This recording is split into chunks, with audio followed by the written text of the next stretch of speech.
A todos e a todas a mais esta live do IAB Paraná.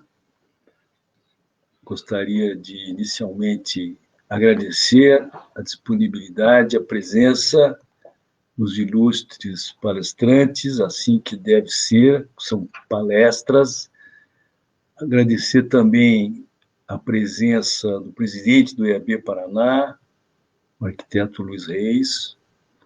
Nesta oportunidade, vamos debater o tema talvez mais instigante da nossa geração, como já foi dito, que é a relação do planeta, a relação das cidades com a pandemia, em especial, eu diria, no pós-pandemia, que talvez seja o maior desafio da nossa geração. Hoje, conosco, o deputado estadual Goura, mestre em filosofia, é um ativista há mais de 15 anos, conhecido na cidade, também foi vereador, muito combativo, e chegou à Câmara com 37 mil votos, Goura. Parabéns, mais uma vez, por este mandato coletivo, por adotar a causa da cidade saudável, que também nos afeta muito. Quero também agradecer a presença da arquiteta Danaê Fernandes, mestre na área de transportes, especialização na engenharia de tráfego e também planejamento de trânsito, atleta, coordenadora de planos de mobilidade urbana, consultorias em planejamento urbano, atuando em especial na região de Londrina. Mais uma vez, obrigada pela sua presença, Danaí. Também recebemos o arquiteto Juliano Geraldi, doutor em democracia no século XXI pela Universidade de Coimbra, professor da PUC, consultor em gestão urbana, tem trabalhado na área de planejamento urbano com ênfase na questão ambiental, regularização fundiária e a participação do arquiteto como entidade público geral. Mais uma vez, Juliano, agradecer também a presença. Como provocação inicial, colegas, eu gostaria que o presidente do IAB desse as boas-vindas para que possamos, então, depois passar a palestra, as palestras dos nossos convidados. Luiz, por favor, microfone. Ok, boa noite a todos. É um grande prazer para o IAB do Paraná podermos realizar mais esta live, continuando com a sua perspectiva de trabalhar sempre com foco nas questões ligadas à sustentabilidade. Temos aqui hoje o exemplo de pessoas que são fortemente ligadas a essa área, onde um grande representante é o Goura, deputado, que tem feito um trabalho importante, tem trazido uma série de questões ligadas ao meio ambiente, que afetam diretamente a arquitetura e o urbanismo. Tenho certeza que será muito interessante. Vamos em frente. Ótima live. Muito bem, muito obrigado a todos. Obrigado, Luiz. Obrigado ao IAB Paraná. Agora, nós, como arquitetos, temos a ciência que somos meio e podemos colocar o legislativo talvez como o maior responsável pela produção de cidades, pelo pensar de cidades, seja a nível estadual como a nível municipal. É uma minoria as câmaras de vereadores, você sabe disso, que tem sequer comissões, sejam temporárias ou permanentes de urbanismo ou algo similar. No Paraná isso não é diferente. Temos talvez uma dezena apenas de médias e grandes prefeituras que podem contar com corpos legislativos que os acompanhem na evolução da ocupação dos territórios com qualidade, em harmonia com o executivo e com a sociedade. Então, deputado Goa, inicialmente gostaria que esta reflexão estivesse também na sua fala, da importância, mas também da grande ausência que temos dos legislativos em relação a se antecipar às questões urbanas. Agora, com muita ênfase, de novo, temos a duras penas, já com mais de 100 mil perdas, né, a quem eu destino também essa nossa fala hoje, que possamos nos solidarizar com as famílias que já perderam algum dos seus entes, nessa questão da saúde. A saúde pública, do público, a saúde do privado, como é que nós podemos nos preparar, deputado, para essa situação que é mundial. Com a palavra ao deputado. Bom, boa noite a todas e todos. Espero que esteja bem aqui o áudio, a imagem. Deixa eu começar dando, então, essa saudação especial aqui pelo convite ao IAB Paraná, na figura do presidente Luiz Reis, meu amigo, aí já Luiz, de várias discussões e debates sobre a cidade. Jefferson, muito obrigado também pelas palavras, por trazer essa reflexão, né, e a seriedade com que você falou aqui do tema, né, e num contexto que a gente está vivendo, um contexto tão difícil. Mandar um abraço para o Juliano Geraldi, também um amigo aí, e em teu nome, todos os arquitetos aqui de Curitiba, do Paraná.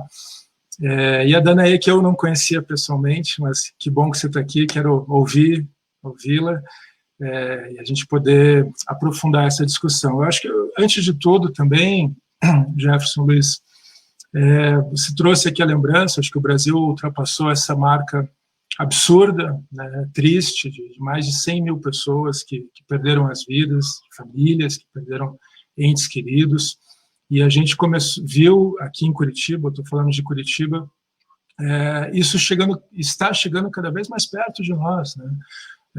Semana passada, uma servidora da Câmara Municipal faleceu. A gente está vendo situações que estão mais próximas, né? A gente achava que isso não chegaria, mas chegou, né? E é muito importante que a gente faça essa reflexão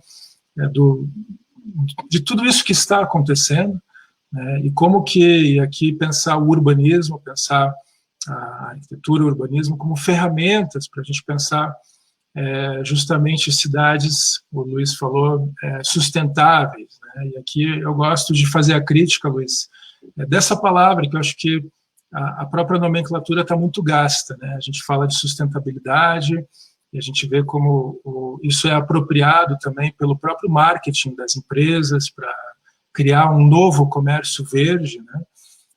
Sem entrar aqui na discussão que eu acho que a gente tem que entrar, vou tentar chegar nisso aqui durante a minha fala, de uma real economia verde, de uma discussão sobre uma real sustentabilidade. Não apenas um marketing verde, mas um urbanismo verde de verdade. E aqui pensando, quero colocar essa premissa de que não existe a possibilidade da gente ter um desenvolvimento, uma proteção do meio ambiente ou uma discussão da ecologia, do meio ambiente, sem a gente considerar também a justiça social. A gente não pode falar, por exemplo, de recuperação dos rios urbanos sem falar, por exemplo, das pessoas que acabam, por circunstâncias, tendo que morar perto de um rio, tendo que vivenciar uma situação de vulnerabilidade. Então, eu entendo que, por mais que eu não seja do urbanismo, Jefferson, me sinto às vezes um intruso, né? Eu sou da filosofia, mas a filosofia nos dá a liberdade de falar sobre tudo, então eu peço aqui desde já essa licença, mas a gente pensar essa premissa de que o desenvolvimento social e a preservação do meio ambiente têm que andar juntas, comungadas sempre, e um urbanismo e ações urbanísticas podem ser mensuradas a partir deste êxito, delas contemplarem a justiça social, a redução das desigualdades sociais, com também a preservação do meio ambiente. A gente já está, já perdemos a conta até dos dias aqui que estamos em pandemia e vivenciando essa situação surreal, né, de ter que ficar em casa, de ter que pensar, não abraçar as pessoas, não encontrar as pessoas. E logo no início dessa situação, eu vi, e aqui trago para reflexão, que as desigualdades urbanísticas saltaram à vista, né? Elas se explicitaram mais, porque a gente viu a possibilidade, por exemplo, de ficar em casa. Quem pode ficar em casa, né? Será que todos os trabalhadores, todas as pessoas podem ficar em casa? O BR Cidades, né, ele tem feito também essa crítica, assim, de que as cidades latino-americanas, as cidades brasileiras, elas são muito desiguais, e a gente sabe que tem muitas pessoas que, além de não ter casa, ou muitas não têm uma casa nesse formato que a gente entende, né, que você pode ficar em casa. Um compartilhamento de famílias, de muitas pessoas que dividem o mesmo espaço. A outra questão que saltou aos olhos também, em relação aos serviços ditos essenciais, e muitos dos trabalhadores que acabaram dependendo do transporte coletivo, né, e tendo justamente, né, com a pandemia do Covid-19, o transporte coletivo como um ponto focal de contágio, um ponto de aglomeração e, consequentemente, um ponto de multiplicação dessa doença. E muita gente não tem o seu carro, depende do transporte coletivo, isso a gente está falando desde o início da pandemia, e acabaram tendo que se submeter a essa situação. Então, eu acho que uma reflexão correta que a gente tem que fazer, que acho que tem muita gente trazendo isso, a pandemia ela é também um sintoma de um desequilíbrio, um profundo desequilíbrio ecológico, um profundo desequilíbrio da relação do homem com a natureza, e, como eu disse, esse desequilíbrio urbanístico, ele ficou explícito, né, de como que, e voltando aqui para Curitiba, Jefferson, né, essa cidade que se vende como uma cidade de primeiro mundo, desenvolvida, capital ecológica, biocidade, né, nomes que vão sendo colocados assim para vender a cidade para fora, e a gente acabou não olhando direito, estou falando a gente, né, o conjunto da sociedade, historicamente não olhando direito para as profundas distorções urbanísticas que a gente tem aqui na capital paranaense, com desigualdades muito grandes, e também ficou explícito a presença enorme de um contingente de pessoas em situação de rua, pessoas que vivenciam uma situação de ainda maior vulnerabilidade, né, que estão na rua. Hoje mesmo, aqui fazer uma deferência, ontem e hoje está tendo uma manifestação em frente à Prefeitura de Curitiba, o Rango com Greca. Eles estão criticando a política higienista do prefeito, a falta de políticas que tragam a dignidade humana, a redução de danos, e obviamente que essas pessoas, assim como a população carcerária, a população indígena, a população das comunidades tradicionais, têm sofrido de uma forma ainda mais forte a situação da pandemia que a gente vive. A gente fez, Jefferson, desde o início, que do primeiro decreto que o governador fez, o governador Ratinho Júnior, sobre a pandemia, classificando o que seriam os serviços essenciais, né, estou falando isso porque você também provocou ali as ações legislativas, né? Eu, como deputado, fui vereador de Curitiba, o que a gente pode fazer, o que está no nosso alcance, e uma das questões que a gente fez foram requerimentos sugerindo a possibilidade de criação de ciclovias temporárias, do estímulo a gente criar áreas urbanas para um deslocamento seguro das pessoas, para aqueles que justamente, né, Juliana, não podem ficar em casa, que precisam se deslocar e que não devem ir para o transporte coletivo. Não devem, a gente não deveria estimular o transporte coletivo. E a gente viu exemplos de muitas cidades, acho que Bogotá foi uma das primeiras que já tem, obviamente, né, uma tradição de ciclovias temporárias, ciclovias dominicais, implantar e tratar isso como uma medida sanitária. Na esteira a gente viu Nova York, a gente viu a própria cidade de Milão, no norte da Europa, que foi o epicentro ali na Itália da Covid, colocando justamente um protagonismo para a bicicleta durante a pandemia e pós-pandemia. E aqui é importante a gente apontar rumos para essa construção das cidades que a gente quer. E fizemos, então, esses requerimentos à Prefeitura de Curitiba, Maringá, Londrina, todos os grandes centros urbanos de do Paraná, bem como, né, sugerindo, e aqui foi uma conquista que foi acatada, a inclusão das bicicletarias e oficinas de bicicleta como serviços essenciais. Né, e isso foi acatado. Né, então, desde logo, acho que na segunda, terceira semana do isolamento, da pandemia, aqui no Paraná, as bicicletarias foram contempladas, né, isso está vigente até agora, e a gente, então, trabalhou nesse elogio da bicicleta, e seguimos trabalhando. Eu acho que tem muitas questões que a gente tem discutido, e aqui, né, com o CAL, com o IAB, com o SINDARC, e as entidades e indivíduos, né, ligados ao urbanismo e arquitetura, alguns temas que a gente sempre falou, né, que sempre foram objeto da nossa defesa, e aqui falando de um planejamento de um urbanismo mais participativo, do estímulo à mobilidade ativa, contemplando infraestrutura para os ciclistas, para os pedestres, para as pessoas com deficiência.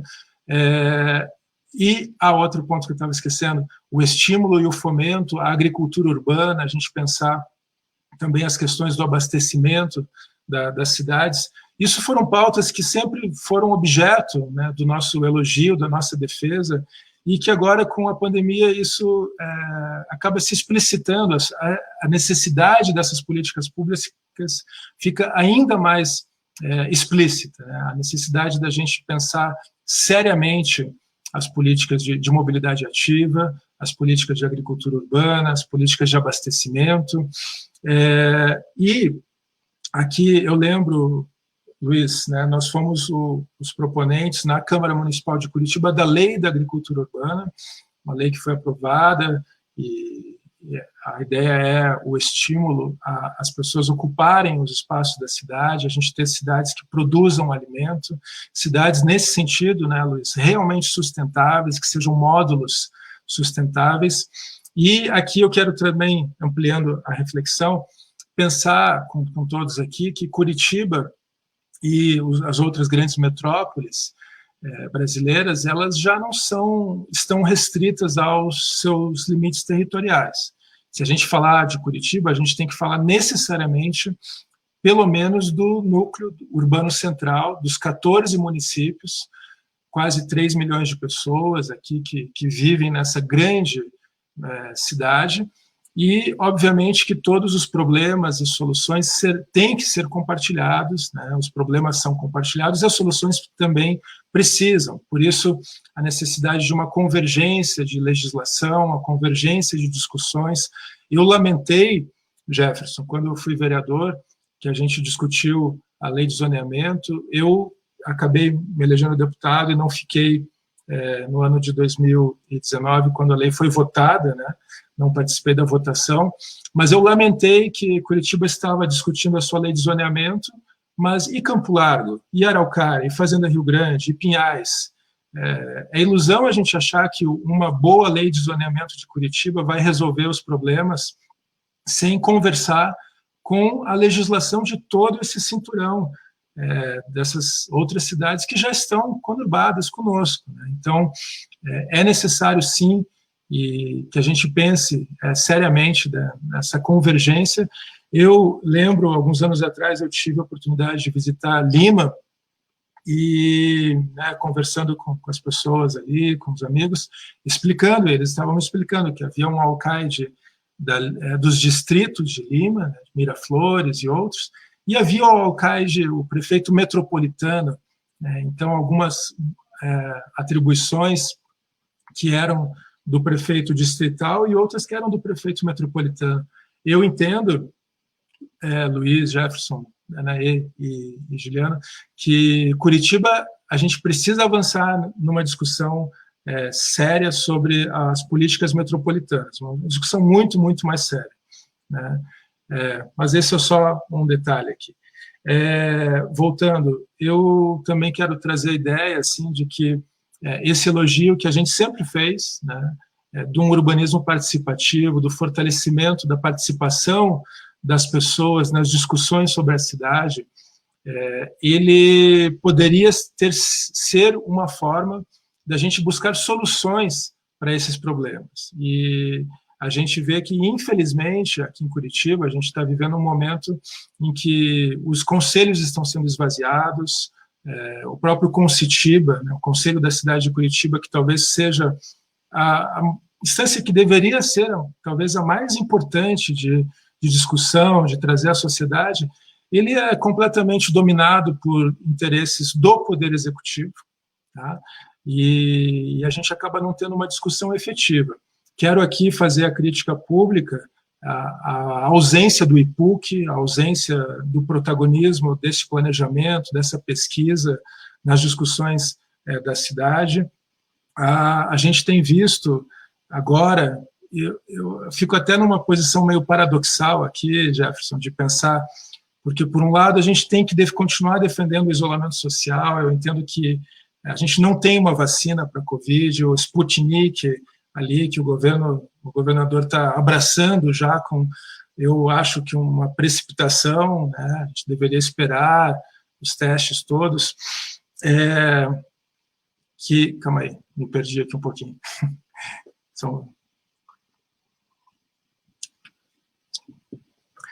Que justamente essa... Calma aí. Alô? A maneira como isso está acontecendo criou, assim...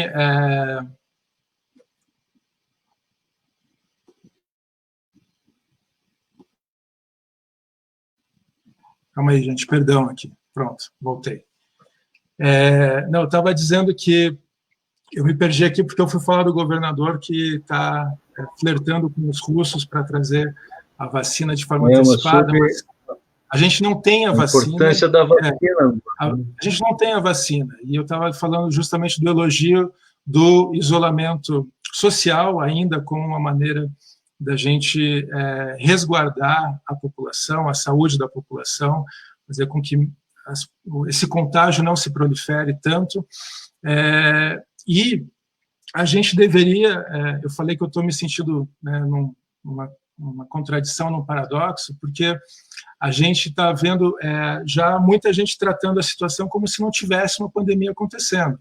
Hoje eu tive que me deslocar aqui em Curitiba e eu vi situações aqui na Cândido de Abreu, pessoas sentadas em bares, na mesa, sem máscaras, conversando, e sendo que a gente está batendo recordes de óbitos, de contágio aqui em Curitiba, coisa que as pessoas achavam que não ia acontecer, está acontecendo. Então, estamos em plena pandemia, estamos num pico da pandemia que talvez se estenda por muito mais tempo, e eu estava dizendo que a gente não tem a vacina, mas, ao mesmo tempo, a gente está vendo que, justamente pela falta de uma postura única do poder público, e aqui pensando o poder federal, estadual e municipal, né, a mensagem única que deveria estar sendo conduzida pelo Ministério da Saúde, não vamos entrar nesse campo aqui, mas isso não aconteceu. A gente está vendo as pessoas tratando essa situação como se já tivesse sido superada. Está todo mundo cansado de ficar em casa, de não se encontrar, e é muito grave. Porém, eu entendo que o poder público, PUC, Prefeitura de Curitiba, deveria estar contemplando essas possibilidades durante a pandemia e pós-pandemia de como que a gente vai ajudar o setor gastronômico, o setor dos serviços, o setor do comércio, e, como eu falei, o elogio à bicicleta, ele tem sido completamente ignorado pela Prefeitura de Curitiba. A gente viu apenas uma ação medíocre no entorno do mercado municipal, funcionando apenas aos sábados.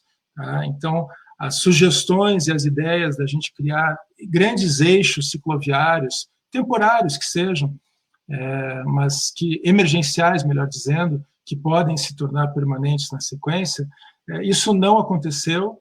A aglomeração no transporte coletivo tem sido uma constante desde o início da pandemia, né? E sem falar, né, Luiz, do apoio, eu diria, mais do que amigo, assim, promíscuo até, aos empresários do transporte coletivo, em detrimento de uma situação de maior transparência, né? Agora mesmo a Prefeitura de Curitiba está dizendo que vai dar mais 120 milhões de reais para os empresários do transporte coletivo. O governador Ratinho Júnior, na Assembleia, está com uma lei tramitando para dar 32 milhões de reais para as empresas da região metropolitana, e a gente não está vendo outras propostas, né, que teriam um impacto sanitário muito mais efetivo serem contempladas.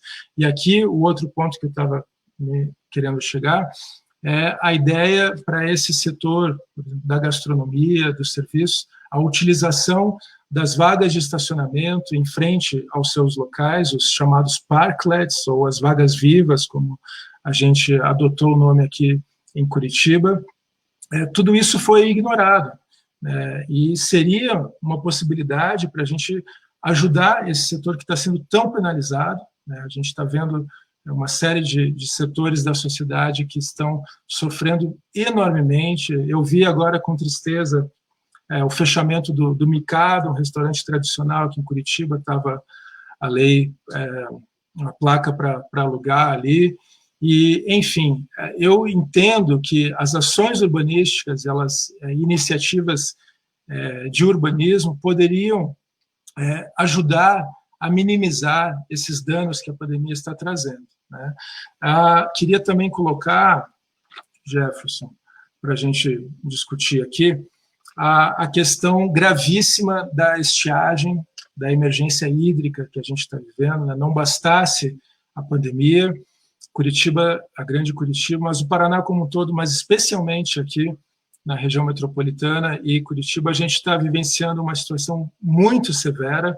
Ontem eu fui visitar a represa do Iraí, que está muito, muito baixa, a represa do Passaúna está baixíssima, e Piraquara, que a gente tem 2 grandes reservatórios ali, apenas o Piraquara 2 está no nível adequado, também porque o Piraquara 1 está sendo jogado em Piraquara 2. Então, a situação é muito grave, a Sanepar já anunciou que vai ter um agravamento do rodízio, do racionamento da água. Quero convidar desde já aqui todo mundo amanhã às 9h30, nos canais da Assembleia Legislativa. A gente vai estar conduzindo pela Comissão de Meio Ambiente da Assembleia uma audiência pública sobre a emergência hídrica aqui em Curitiba e região. Mas, de novo, né, Juliano, volta à necessidade de um planejamento integrado, de um planejamento metropolitano, de ações legislativas também, Jefferson, que prevejam, por exemplo, a permeabilidade do solo.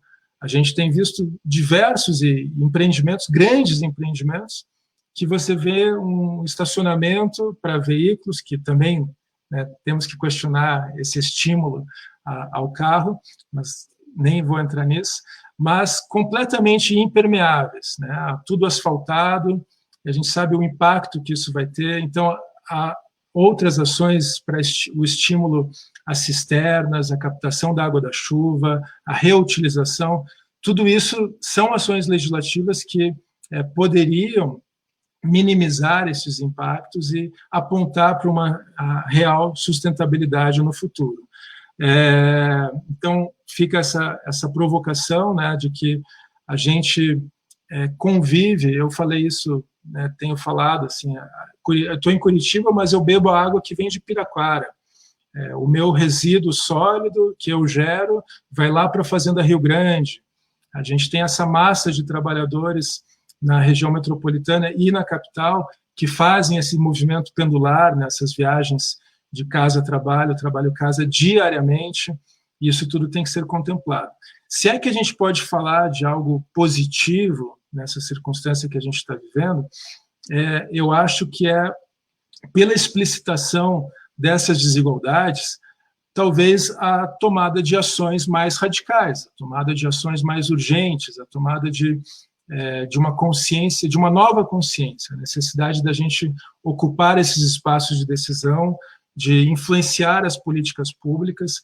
Eu acho que você falou bem ali, Jefferson, a necessidade da gente qualificar as câmaras legislativas, né? E aqui a gente está falando, eu estou como deputado na Assembleia, mas Paraná são 399 municípios, a gente tem problemas já muito semelhantes em Londrina, em Maringá, em Cascavel, com aqui a capital, e a necessidade da gente pensar cidades realmente sustentáveis, cidades que vão ter, assim, uma situação de sustentabilidade em relação à água, ao abastecimento, à preservação da biodiversidade, ao contato com a natureza, e isso, novamente, eu entendo que não pode ser o privilégio para algumas pessoas ou alguns bairros da cidade.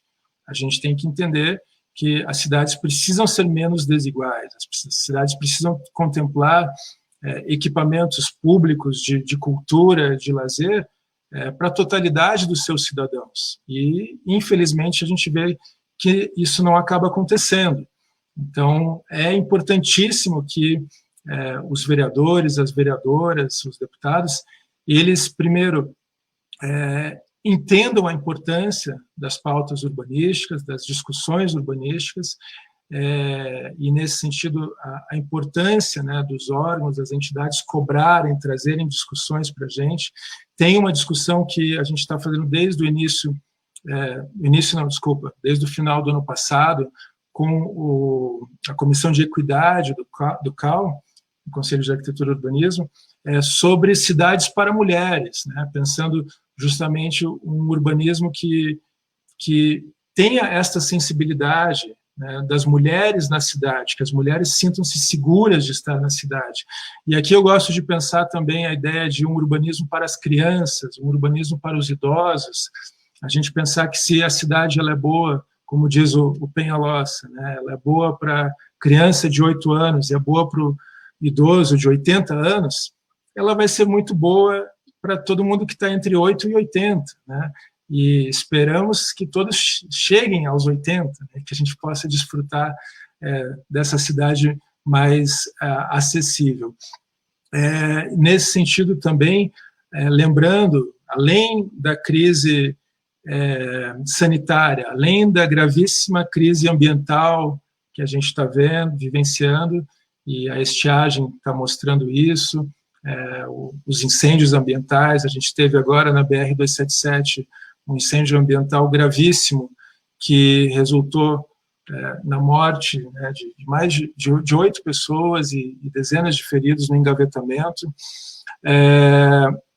A gente tem uma crise política, né, é inegável essa crise política, e a necessidade aqui da gente lembrar, este ano é um ano eleitoral, é um ano de eleições municipais, é um ano em que a gente vai eleger prefeitos e vamos eleger vereadoras e vereadores, e que a gente consiga, de alguma forma, pautar as eleições municipais. Aqui eu faço uma provocação ao IAB, para que as discussões urbanísticas, a BR Cidades também já está provocando isso em todo o Brasil, e acho que o IAB tem toda a legitimidade para trazer isso também, cartas, compromissos, avanços urbanísticos necessários para que as cidades aqui do Paraná sejam menos desiguais, e a gente possa, com isso, Jefferson, qualificar as nossas câmaras municipais, a gente possa fazer com que os novos vereadores e vereadoras entendam a importância desses instrumentos urbanísticos, e aqui falando de habitação de interesse social, falando da radicalização da mobilidade ativa, para que a gente comece um ciclo virtuoso, né? A gente saia desse muro das lamentações que a gente acaba batendo a cabeça, né? Mas que a gente comece um ciclo virtuoso. E aqui, gente, eu só vou precisar carregar porque o computador deu sinal que está sem bateria. Deixa eu só pegar aqui. Só um momentinho, senão vai cortar aqui.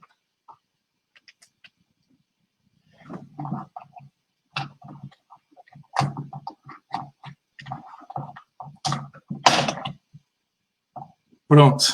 Quem sabe faz ao vivo, né? Não tem dublê aqui. A importância da gente, Jefferson, Luiz, pautar as eleições municipais, né? Arrancar compromissos dos candidatos. E aqui eu quero, já encaminhando para a conclusão, lembrar da importância dessa participação. Eu acho que o Milton está falando do IPTU verde, IPTU progressivo, né? A gente sabe como que isso são instrumentos já previstos, né, no Estatuto das Metrópoles e que não são aplicados, não são efetivamente utilizados. Então, a gente, como eu disse, assim, se é que a gente pode falar de algo positivo, o fortalecimento, através de um reconhecimento dessa situação grave que a gente está falando, grave no âmbito sanitário, da saúde pública, grave no âmbito das questões ambientais e sociais, e grave no âmbito político, né, que a gente consiga agora, nessas eleições municipais, avançar, que a gente consiga eleger pessoas comprometidas com essas pautas e que consigam, nos próximos 4 anos, como eu disse, começar um ciclo virtuoso, um ciclo de transformações urbanas efetivas e reais. Eu quero concluir, Luiz, falando aqui também um elogio público da pauta que eu sei que é das entidades e do IAB, dos concursos públicos de projetos. Nós estamos, né, na Assembleia Legislativa com uma PEC, né, uma proposta de emenda constitucional a um artigo da Constituição Estadual que fala sobre a Ponte de Guaratuba. A Ponte de Guaratuba está na lei, na Constituição Estadual, e fizemos uma emenda à PEC, né, os deputados podem propor emendas à emenda, né, e a gente fez uma emenda explicitando a possibilidade de concursos públicos para essa obra, uma obra importantíssima, né, que tem sido debatida há muito tempo, e ontem houve a suspensão do edital, né, que paradoxalmente, vejam só, o edital do DER, ele dizia que a mesma empresa tinha que fazer conjuntamente o projeto, o EIA-RIMA, tudo junto ali, né? Então o Ministério Público agiu, né, felizmente, e a juíza deferiu o pedido do Ministério Público com a suspensão do edital. Hoje eu fiz uma fala nesse sentido em plenário, lembrando a importância da gente respeitar a legislação ambiental. A gente não pode fazer como alguns estão falando de querer flexibilizar a legislação em nome de um suposto desenvolvimento econômico, flexibilizar licenciamento, flexibilizar, assim como disse o próprio ministro, as coisas para passar a boiada. Não é admissível isso. Então a gente está assim com muita preocupação na maneira como as ações estão sendo feitas aqui no Paraná igualmente, tá? E o que ocorreu ontem, né, com a suspensão do edital, eu acho que é muito importante e acho que nos dá um tempo a mais para trazer essa discussão. Talvez para a Ponte de Guaratuba, eu entendo que existe tempo, sim, para o governo fazer um novo edital e prevendo o concurso público com todos os benefícios que o concurso traz, mas eu acho que isso deveria ser uma prática já incorporada na administração pública, uma prática que vai possibilitar que novas arquitetas e arquitetos participem de obras, que a qualidade arquitetônica melhore, né, aumente, e que a gente democratize, né, essas tomadas de decisões. Então, só queria também registrar aqui, né, já que estou na casa do IAB aqui conversando, o nosso apoio a essa pauta.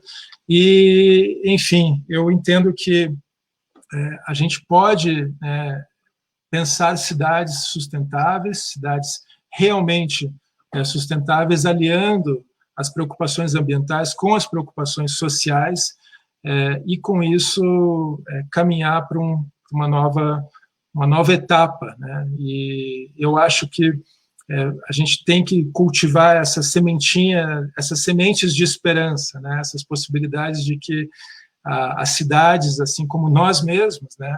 Nós não somos processos acabados, estamos em processo, né?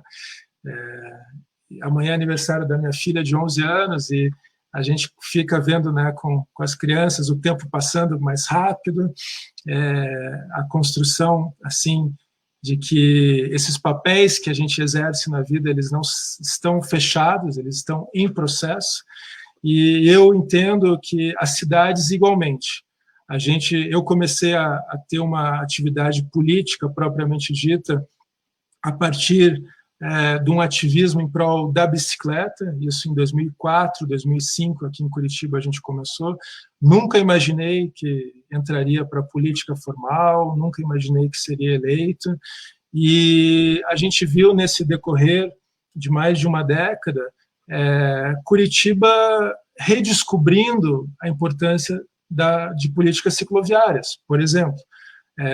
Não é ainda uma cidade que eu qualificaria como referência em ciclomobilidade, mas a gente tem que reconhecer que tivemos, sim, avanços, tivemos novas infraestruturas, tivemos,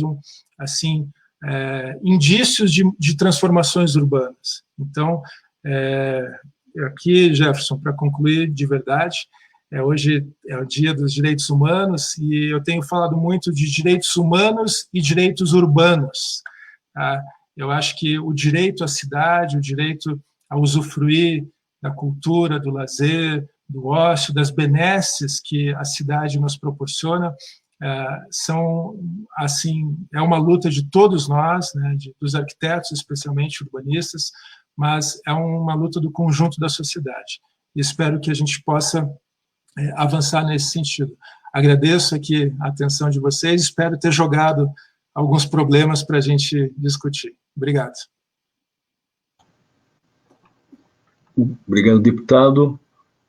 Fica claro o seu compromisso com o tema, com a profundidade e a diversidade que debatemos aqui, e também a responsabilidade transversal que acaba ficando em seu gabinete, deputado.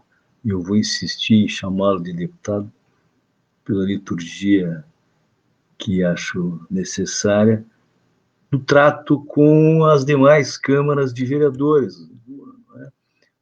Com a experiência de Curitiba e agora na Câmara, tenho responsabilidade de contaminar, né, seja que partido forem, que partidos sejam, né, que sejam eleitos, uma pauta que está na sua mão, né, conte conosco no sentido de dar conteúdo a essa mobilidade, para usar a expressão que você gosta, junto às câmaras de vereadores, para que tenhamos aí, minimamente, os territórios sendo pensados profissionalmente, e nesse caso, inclusive, as questões sanitárias que estão aí tirando vidas. Eu gostaria de passar a Danaê, que possa também nos ajudar com o debate sobre a questão da cidade pós-pandemia, Danaê. Por favor. Obrigada, Novolá. Eu queria agradecer esse convite de estar nesse debate com presenças tão ilustres, um nível de debate muito, muito interessante, e pelo convite do IAB em estender essa discussão para o Paraná todo. Eu falo aqui de Londrina, que é o norte do Paraná, e de vez em quando a gente se sente um pouco menos paranaense e um pouco mais paulista, que a gente tem uma proximidade maior com São Paulo.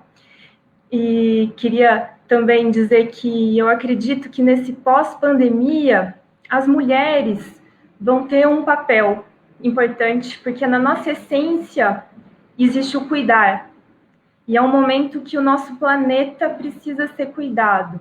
Então, essa tendência menos agressiva, menos ameaçadora, eu acredito que as mulheres podem ter um certo protagonismo dessa vez. Ou pelo menos é o que eu torço para terem. E puxando esse gancho, na verdade, o deputado Goura jogou no liquidificador 1 milhão de assuntos. E eu até tomei nota de alguns eixos que nós poderíamos entrar mais a fundo. Mas falando aqui de Londrina, o que eu vejo é que existem muitas iniciativas estaduais, já faço uma provocação, com desoneração de ICMS, esse repasse de verba estadual para a operação de transporte coletivo nas grandes cidades. E no Brasil, 57% da população brasileira mora em cidades acima de 100 mil habitantes. Isso significa que tem 47 em cidades com menos de 100 mil habitantes, que geralmente são as cidades que eu trabalho. É um perfil de cidade que eu tenho experiência profissional. E essas cidades menores, na verdade, é muito mais sedutor ter um uso dos transportes não sustentáveis, o carro e a moto. Então, esses municípios têm ampla oferta de estacionamento, as vias não têm um carregamento expressivo, andar de carro é muito barato, você não tem estacionamento pago, enfim, são várias situações que comprometem ainda mais essa tentativa de tornar o transporte mais resiliente, que responda a essas crises como o Covid, ou como crises de alagamento, crises sanitárias, entre outras. Então, eu acho que é um momento da gente refletir também como arquitetos, IAB e deputado Goura, se essas medidas mais intensas em grandes cidades são realmente o melhor eixo, porque as outras cidades ficam desprovidas. E até tem um exemplo interessante de uma cidade, Vargem Grande Paulista, um exemplo paulista, que é uma cidade de 43 mil habitantes, que se deparou exatamente com essa questão. Para fazer uma operação de transporte coletivo, estava sendo inviável, porque precisaria de um subsídio da prefeitura. E a empresa operadora cancelou o contrato, que não estava tendo lucro, e a prefeitura teve que fazer uma operação emergencial gratuita. E foi um sucesso. Teve um respaldo no comércio da cidade, teve uma vivacidade urbana, e aquilo foi alimentado, e o prefeito comprou essa ideia. Ele se interessou por essa questão, ele viu o resultado positivo e fizeram um estudo de viabilidade técnica e econômica do transporte coletivo, e era mais barato fazer um transporte gratuito, gerido pela prefeitura, do que contratar uma concessão, né, fazer uma licitação pública e dar esse subsídio. Então, foi um passo a passo, uniu a técnica, o resultado que estava aparecendo ali no comércio, na vitalidade urbana, mas teve também esse engajamento político.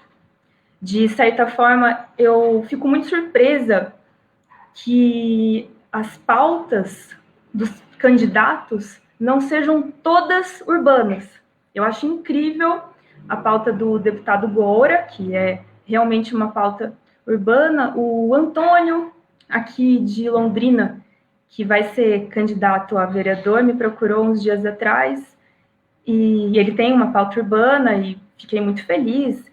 Mas, por outro lado, queria até fazer essa pergunta.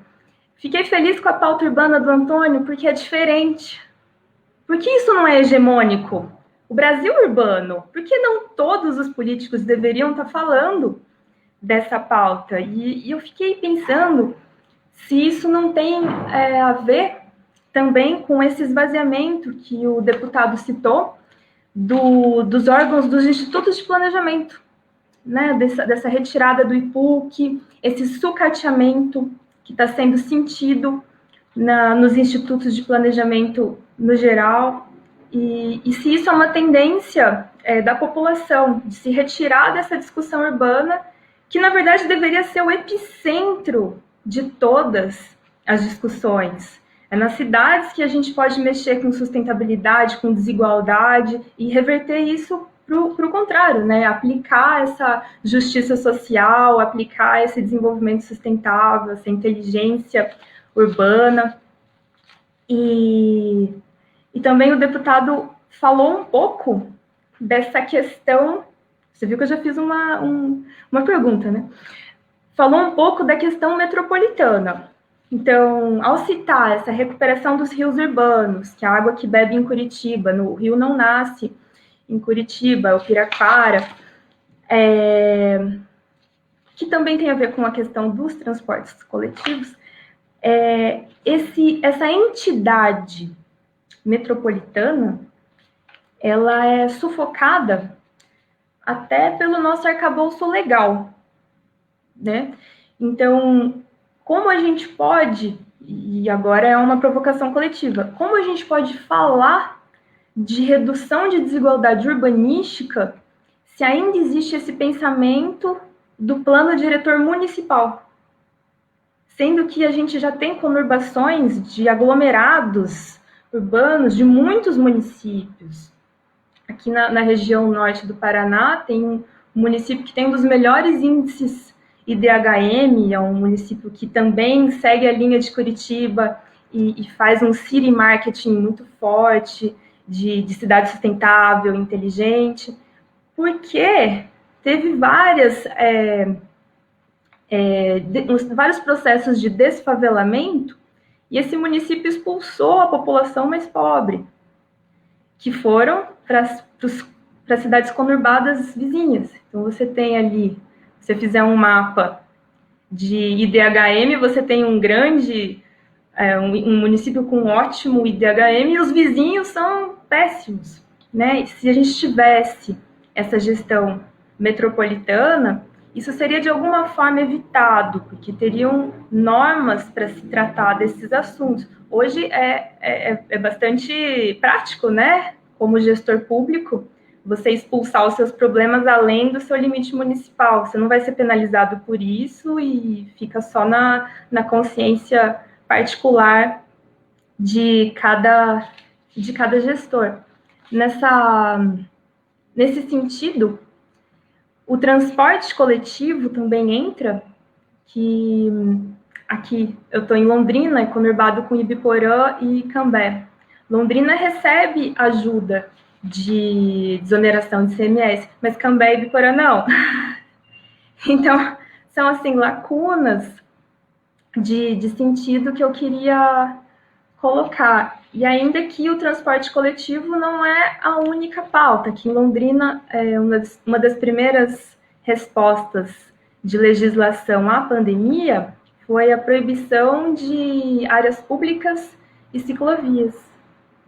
Enquanto a gente vê no mundo inteiro aumentarem essas áreas públicas para ter um distanciamento, igual o deputado falou, de ter ciclovias temporárias, que você use essa pandemia para que as cidades comecem a arrumar nesse sentido mais sustentável, parece que no Brasil a gente está no outro caminho, né? Cortam as linhas de ônibus, proíbem as ciclovias. Aqui em Londrina a gente está com um processo de remoção de ciclovia. Então, queria colocar para vocês do IAB como a gente começa a mudar esse ciclo vicioso, como o deputado colocou, para o ciclo virtuoso.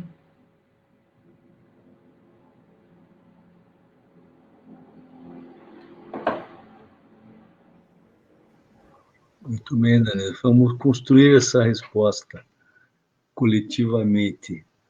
Me parece que os espaços com qualidade, com investimento público com qualidade, como lembrou bem a deputada, através do instrumento do concurso público, né?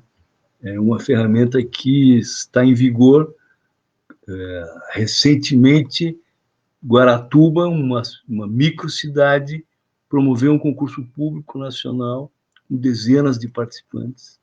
Mais recentemente, Maringá, uma cidade média, talvez um dos melhores IDHs do Brasil, promoveu um concurso público, uma revitalização de todo o seu eixo monumental, uma extensão de mais de 1.800 metros, dezenas de escritórios participaram, o projeto já está a nível de execução, e o envolvimento da sociedade nisso, o debate que isso promove como um equipamento público, né? A cidade é um bem público, né? E a ocupação do território, ela tem que partir desse conceito, né? Do conceito do coletivo, e não do extrativismo urbano, que é o que parece que algumas legislações nos levam a isso. Então, eu gostaria, agradecendo mais uma vez, dando aí a sua fala, dar a voz agora ao nosso doutor, o Juliano. Ele vai falar em português, o sotaque, vocês perdoem, não é? Vamos lá, Juliano, nos ajude, é um debate. Ora, pois, dar boa noite a todos e a todas, né? Agradecer o convite do IAB, Jefferson, né? Muito obrigado, Danaê. Eu vou quebrar o protocolo aqui, né, do Jefferson, de chamar o Gora de deputado, pois eu gostaria muito de chamá-lo de prefeito, não de deputado. Né? Dizer que é complexo, acho que bom, por onde que a gente pode começar? Acho que a Danaê deixou uma pergunta bem complicada. E uma das coisas que eu penso, se a gente for pensar assim, nos instrumentos de planejamento mais hard, né, vamos dizer assim, imaginemos que o governo do estado estava se preparando agora para esse ano lançar a licitação para a contratação da consultoria para o plano metropolitano de Curitiba. Né? Outras regiões metropolitanas aqui no Paraná, a licitação as estão saindo, mas a de Curitiba provavelmente vai ficar para o ano que vem. E acho que uma pergunta importante para a gente pensar o que vai entrar da pandemia para esses instrumentos primeiro, depois que a pandemia passar, nós vamos lembrar que ela existiu? Né? Quando a gente começar os debates sobre integração metropolitana no próximo ano, nós vamos lembrar que esse ano aconteceu, ou a gente vai deixar, né, que as outras pautas, né, que as outras correrias do dia a dia nos levem a outros debates, né? E aí eu acho que há uma questão de fundo que é importante a gente pensar. Primeiro, as cidades serão diferentes depois da pandemia. Bom, ponto 1, as cidades mudam, independente de pandemia ou não. A cidade de daqui a 5 anos vai ser um pouquinho diferente da cidade de 5 anos atrás. E aí a gente chega a um segundo ponto. Vai ser diferente na medida das soluções que a gente já tem. Nenhuma das soluções que a gente está colocando aqui para as cidades urbanas, né, para as questões urbanísticas, elas ainda não existem. Todas elas já existem. Né? Nós estamos falando assim, a bicicleta é uma resposta para a mobilidade, né, que a cidade pandêmica nos mostra, mas a bicicleta não foi inventada agora para resolver a pandemia, ela já existia, já era algo, né, que vinha sendo discutido. Então, a gente, de certa forma, está constrangido um pouco pelo instrumental que a gente já tem, né? Então, assim, as soluções estão dadas, né? Terceiro ponto é de que boa parte das soluções que vão ganhar força são aquelas que vão dar respostas aos problemas que se mostram mais prementes dentro de uma pandemia. O que significa, né? A cidade pós-pandemia dificilmente vai ser a cidade que se responde especificamente à pandemia, mas é a cidade que vai responder aos problemas que aparecem por causa da pandemia. E aqui eu faço um recorte com relação à questão urbana, que nós vamos ter que discutir muito o que vai acontecer, que é a questão da mobilidade. Curitiba, quando reabriu há 2 meses atrás, 15 dias depois, houve uma explosão de casos nas regiões mais pobres da cidade. Por quê? Porque a cidade reabriu em detrimento da saúde dos trabalhadores, porque a gente enfiou todo mundo no transporte coletivo. Qual é a resposta que a gente tem para isso? Transporte individual, seja ele motorizado ou não. Andar de bicicleta e andar de carro é mais seguro do que andar de ônibus. como é que a gente vai trabalhar com a ideia de que andar de carro é mais seguro? Isso nos põe um desafio enorme, né? Hoje, né, o deputado Gora coloca, né, a questão do transporte. Eu nunca conheci uma cidade com tanta vontade de dar dinheiro para as empresas, né, de transporte como Curitiba. Hoje foi votado na Câmara regime de urgência para os 120 milhões, e esses 120 milhões não é para que a qualidade do transporte seja melhor, é para reequilibrar o contrato por causa, né, da diminuição dos passageiros. Então, isso tudo nos dá uma complexidade muito maior para conseguir trabalhar isso. Como que a gente quebra, né, esse círculo, o círculo vicioso para um círculo virtuoso, né? Uma das coisas que eu estava lendo hoje diz que a psicanálise nos diz que o sentimento de culpa tem uma capacidade tem uma potência muito pouco transformadora. Sentir culpa e impelir culpa nos segura muito, né, no sentido de querer transformar. Para a gente poder se transformar ou transformar a realidade, acho que a gente tem que sentir menos culpa e talvez agir mais, né? E faço um resgate biográfico aqui, né, da própria atuação do Gora, né? O Gora começou, assim, o que a gente faz, né? Qualquer coisa, mas faça, né? O Gora começou, boa parte do lado da militância dele, pintando ciclovia pirata na cidade, né? Se não tem, a gente faz. Se não tem, a gente faz. Então, assim, nós não temos espaço público. Façam espaços públicos, né? O poder público vai sempre chegar depois. Sempre. Ele vai sempre chegar depois, né? Na semana passada, houve a notícia de que o IPUC preparou um documento sobre a cidade pandêmica. A primeira coisa que a gente pensa, ok, cadê esse PDF? Né? Eu quero ver esse PDF. Não, o IPUC não vai liberar esse PDF agora. Então a gente faz o quê? A gente espera, né, a boa vontade da disponibilização de um PDF depois que ele já estiver todo fechado. Não vai dar tempo, pessoal, né? Então, uma das coisas que talvez a pandemia nos traz, e que talvez, assim, né, vamos tentar pegar as questões positivas, né, que com relação às questões urbanísticas nisso, é de que a pandemia nos mostrou algumas coisas, né? No sentido negativo, acho que o deputado Gora já colocou, né, a incrível desigualdade que a gente tem e o que isso significa, né, para nós. Mas vamos dizer aquilo que tem potencial transformador. As pessoas começaram a descobrir que tem mercadinho no bairro delas. As pessoas começaram a descobrir que não precisa ir 5.000 pessoas no final de semana no Parque Barigui. Eu tenho uma praça na esquina de casa, né? Eu não preciso ir no Parque Bacaxiri, eu posso andar pelo meu bairro, né? Eu não preciso esperar vir a pista de caminhada da prefeitura para fazer aquilo. Acho que o que mostra um pouco a pandemia, e a cidade pós-Covid talvez seja interessante a gente trabalhar nesse sentido, é de que muitas dessas soluções elas já existem, só que seremos nós a darmos, né? Porque eu paro de ir no grande supermercado, porque eu paro de ir no shopping e busco busco o pequeno comércio do meu bairro, busco o pequeno espaço público, né? As nossas praças estavam completamente vazias. A partir do momento que a gente começou a fechar os parques, as praças nos bairros começaram a tomar forma, né? Então, acho que a gente descobre uma cidade que ela está pronta e que a gente não pode esperar ela ficar perfeita para usar, né? Porque o poder público vai demorar muito para construir uma infraestrutura de que a gente pode usufruir. Então, isso coloca uma complexidade, né? Como que a sociedade trabalha num contexto onde a gente está acostumado a esperar o poder público atuar, e como que a gente faz com que a sociedade atue de forma a não tornar ainda maior as suas desigualdades, porque a sociedade é extremamente desigual, ainda mais aqui num contexto nosso aqui.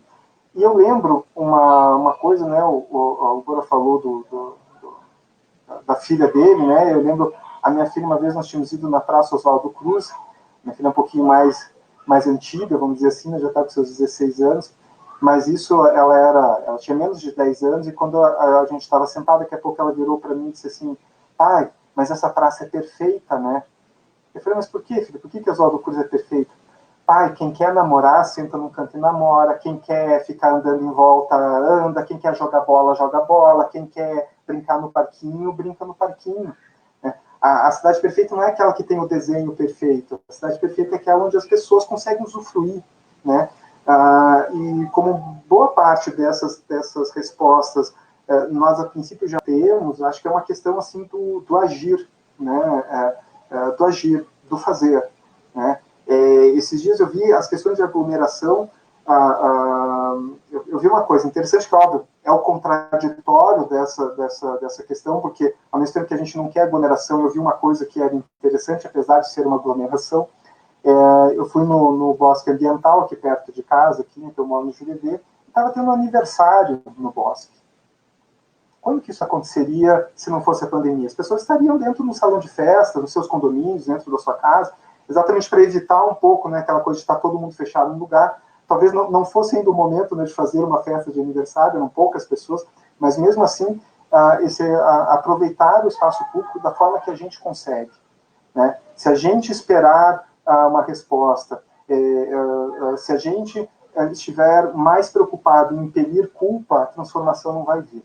Né? Então, talvez, né, isso que eu coloco em debate aqui, talvez isso. Como que a gente faz para agir, se essa realmente for a resposta, né? Como que a gente faz para agir, e o quanto tempo que a gente demora para agir no momento que a gente não sabe se sair de casa é fácil ou não, apenas porque a pandemia esconde outras coisas, né? Nós estamos passando pela maior crise hídrica aqui em Curitiba, região metropolitana, não sei como é que está em Londrina, aí, talvez possa dar uma luz para nós, numa crise onde a Sanepar já vai fazer rodízio de 36 por 36, né? Eu passo 36 horas com água, 36 horas sem água, podendo chegar a 24 e 48, ou seja, eu passo um dia com água e 2 dias sem, no meio de uma pandemia. Quem tem uma baita caixa d'água está tranquilo. E quem não tem acesso à água com qualidade? Quem não tem acesso a saneamento, faz como? Ou seja, a pandemia vai mostrar para nós problemas que sempre estiveram aí e que a gente nunca deu muita importância.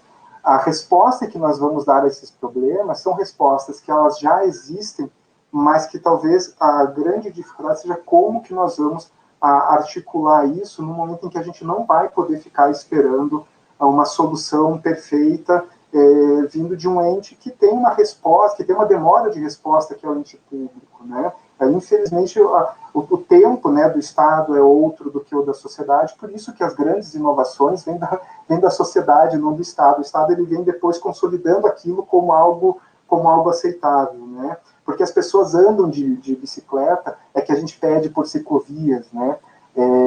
Por mais que as ciclovias depois instiguem outras pessoas a andarem de bicicleta também. Então, assim, andem de bicicleta, procurem o mercadinho do seu bairro, procurem os pequenos comerciantes do seu bairro, montem redes econômicas altamente territorializadas, né? Não dá para esperar a vacina perfeita, né? Vamos colocar dessa forma, né? Porque se a gente for esperar a prefeitura, ela nunca vai autorizar o restaurante, né, colocar a vaga viva. Né? Ela vai esperar, não podemos agora e tal, né? Mas vamos poder quando, então. Então são soluções que a gente já tem e que talvez a complexidade esteja nisso, como numa sociedade desigual, né, com pessoas que têm capacidades diferentes de mobilizar essas ações. Como é que a gente faz, né? A bicicleta é uma baita transformação. Eu faço o cara, então, vir do Pinheirinho de bicicleta até o centro da cidade, né? Como é que eu faço para esse cara se locomover de uma forma eficiente e segura, né? Sendo que a gente está dizendo para ele que o carro é melhor do que o ônibus, né? Então, a cidade pós-pandemia é uma cidade com respostas que a gente já tem e que talvez a gente ainda esteja vendo como articular isso. Mas talvez, né, eu coloco aqui para o debate, a grande questão para quebrar esses ciclos é faça. O quê? Qualquer coisa, mas faça. Mas faça. E é isso que eu deixo aí, né, para instigar aí os nossos debatedores. Muito obrigado, Juliano. A conclusão pelo menos a mais óbvia, né, de vários debates, e aqui me parece que estamos referendando as primeiras conclusões, né, eu quero colocar para os senhores e a senhora e ver se podemos alinhar nesse sentido. Primeiro, o isolamento social foi uma atitude inicial de emergência. Não pode ser a solução definitiva, né? Os espaços públicos não podem ser, vou usar uma expressão pesada, satanizadas como veículo de transmissão do vírus, né? O equipamento público, em especial o transporte coletivo, ele não pode ser o veículo, né, de transmissão do vírus, né? Então, nós temos que ter soluções que nos tirem lentamente, gradualmente, com segurança nossa clausura obrigatória como inicial, mas ela tem que acontecer, né? Então, me parece que, e aqui de novo eu percebo que estamos de novo nesse sentido, né? E também como outra ênfase que tem sido colocada nos debates, e aqui de novo, né, é a presença da iniciativa da sociedade como um agente nisso tudo, né? Quer dizer, como é que nós vamos ter ônibus de qualidade, mobilidade de qualidade, como é que nós vamos nos apropriar dos espaços públicos para que possamos ter acesso a sol, ao convívio com a família de novo, com o meio ambiente, se nós não tomamos nenhuma iniciativa individual em relação a isso. Então, há uma série de iniciativas que já podem ser tomadas, né? Já se sabe a importância da máscara, a importância do álcool, mas é muito pouco ainda. Nós estamos tateando numa clausura que é muito perigosa. Eu vejo esse isolamento social, a princípio eu achei que a palavra era errada, a expressão era errada. Nós não estamos em isolamento social, nós temos reuniões 2, 3 vezes por dia, estamos no isolamento físico, é pior. Porque façamos a mente através de tecnologia funcionar. Mas isso não é cidade, isso não nos coloca de novo no jogo como cidadãos, isso nos coloca com medo da rua. Isso tem que ser evitado a qualquer custo, muito rapidamente. Então, as soluções emergenciais são nesse sentido. Como disse o Juliano, como disse a Danaí, talvez não sejam soluções gigantescas, monstruosas, né? Mas sim de convívio, de relação, de convívio com a sociedade organizada. Os ambientes mais frágeis, e nós sabemos disso através das notícias que chegam a todo dia a nós, são os lugares onde a organização social tem sido mais forte, né? Ruas de risco social, ruas de risco, habitantes de rua de risco social, contrata médico, contrata ambulância, fazem rodízio, fazem entregas coletivas, cuidam das crianças coletivamente. Me parece que também esse é um caminho que nós devemos incentivar, né? O debate é este, né? de colocarmos, em especial, não tem como, né? não colocarmos nós como arquitetos urbanistas, e o Gora vem também ampliando esse debate com a questão da filosofia, que é fundamental nessa questão, né? Como avançarmos, como dar o exemplo, né? Cartilhas têm que ser produzidas sobre o espaço público e o privado, sobre pós-pandemia. Então, me parece que esse é o caminho. Não podemos deixar que as ruas sejam um veículo de transmissão, e também não podemos deixar que as ruas sejam um espaço de medo, né? Para que nos coloquem em uma depressão urbana coletiva, que sei lá onde isso pode acontecer. Então, com esta minha reflexão, que eu insisto que tem sido, talvez, o foco que mais tem me sensibilizado, eu gostaria de abrir de novo aí mais uma rodada para os nossos convidados. Agora. Jefferson, eu assim compartilho essa mistura de sentimentos, né, que vocês três expuseram aqui, mas em específico ali, quando o Juliano fala, né, a gente sempre elogiou o transporte coletivo, não é? A gente sempre falou mais ônibus, menos carros, vamos elogiar. O subsídio, né, Danae, que você menciona ali, é uma ferramenta prevista em lei, na Lei de Mobilidade Urbana.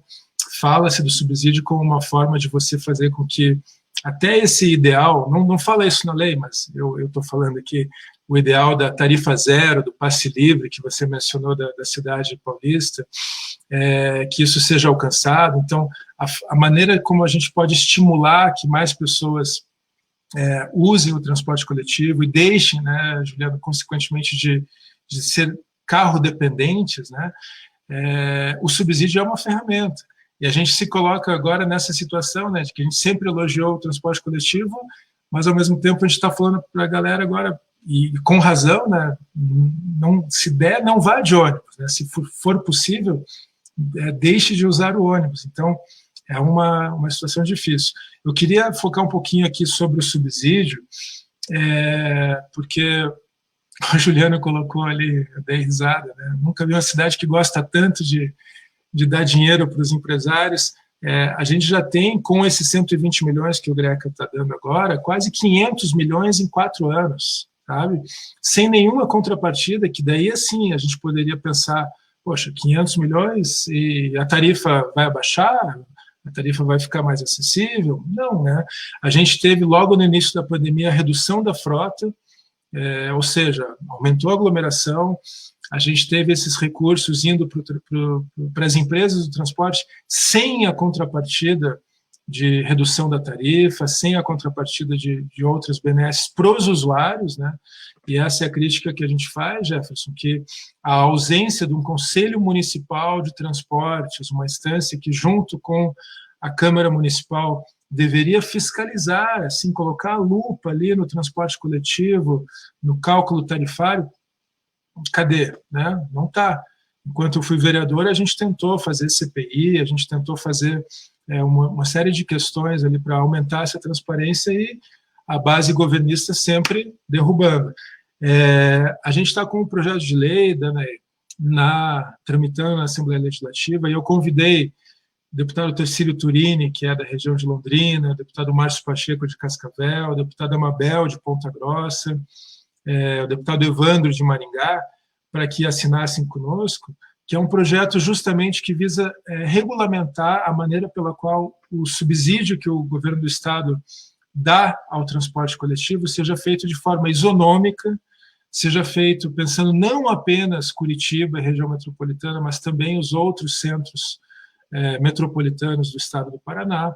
Esse projeto está tramitando, até peço aqui ao IAB, as entidades, que depois eu posso compartilhar, mas é importante essas manifestações de apoio, né? Uma manifestação crítica, obviamente, a gente não quer uma manifestação vazia, mas uma manifestação crítica sobre um projeto de lei. E agora a gente foi surpreendido com esse projeto que eu mencionei, que prevê 32 milhões para a região metropolitana. Hoje, de novo, em plenário, eu falei, tá, e Cascavel, e Londrina, e as outras cidades que também, né, devem se beneficiar. Então, a gente entende que o subsídio tem que ser dado de forma isonômica.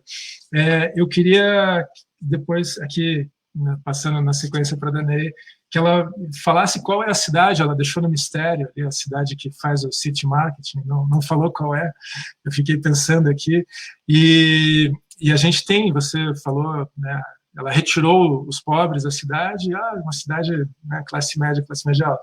A gente acaba, assim, né, dessa forma, externalizando problemas, né, para usar a expressão da economia, e acho que aqui em Curitiba isso se aplica, né, Juliano e Jefferson, porque a gente vê como Curitiba se desenvolveu como um suposto oásis urbanístico, com seus parques, com seus monumentos, com suas inovações, e a região metropolitana crescendo de forma desordenada, como cidades dormitórios, com altos índices de violência, com altos índices de desigualdade social.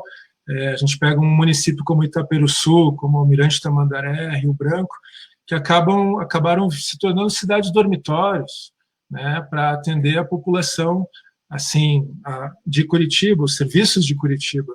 Então, quando a Danae fala, né, dos municípios menores brasileiros, né, com uma população menor, a importância da gente pensar essa qualidade de vida nas cidades pequenas, e isso é muito importante, né? A gente está vendo esse inchaço das cidades, esse espraiamento. Aqui mesmo, né, Jefferson, eu falei ali da represa do Iraí, que eu fui ontem, e você vê várias áreas já de ocupações irregulares. Eu acho que a gente, às vezes, acaba criminalizando as ocupações irregulares quando elas são feitas por pessoas pobres, né? Mas a gente tem uma série de ocupações irregulares de grandes condomínios, de condomínios de luxo, daí não é invasão, né? Daí tem alguns probleminhas pontuais ali. Não, então tudo isso tem que ser levado em consideração para a gente pensar. Eu acho que tanto o Juliano quanto a Danae e o Jefferson colocaram, a gente já tem os instrumentos para fazer essas mudanças. E a Danae falou a palavra resiliência. A gente está vivenciando agora, né, estamos tendo essa oportunidade de, numa pandemia, né, pensar como que a nossa cidade está se adequando, se adaptando para dar conta dessa situação. Mas pode ser uma enchente, pode ser um incêndio, pode ser uma série de outras catástrofes que podem acometer a nossa cidade, como a gente viu Beirute, né, agora, com uma explosão terrível, a destruição de boa parte ali da cidade, com perdas de vidas, com milhares de feridos. Isso pode acontecer, né? E como é que, então, quais instrumentos legislativos, urbanísticos que a gente vai aplicar? Eu acho que, assim, a gente já sabe o que fazer. De novo, né, a gente sempre falou, vá de bicicleta, e agora a gente viu o aumento tremendo das vendas de bicicletas em todo o Brasil, no Paraná também. As pessoas estão pensando, né? Vamos parar de achar que as pessoas são burras, que elas não estão refletindo. Elas vão pensar sempre no que é mais conveniente para si, no que é mais vantajoso para si. E a gente está vendo que a bicicleta, ela se torna um caminho, uma possibilidade assim, muito vantajosa para o indivíduo se deslocar com custo baixo, promovendo a sua saúde individual e ainda ajudando nesse não contágio, né? Então, a bicicleta é uma ferramenta de resiliência urbana, né, individual, mas também para a coletividade. Também, né, Juliano, você falou ali, né, do mercadinho da esquina, da pracinha do bairro, também são coisas que a gente sempre elogiou, sempre falou, né, o compre local, até engraçado, né, daí você começa a ver a Rede Globo falando, compre local, compre do seu bairro.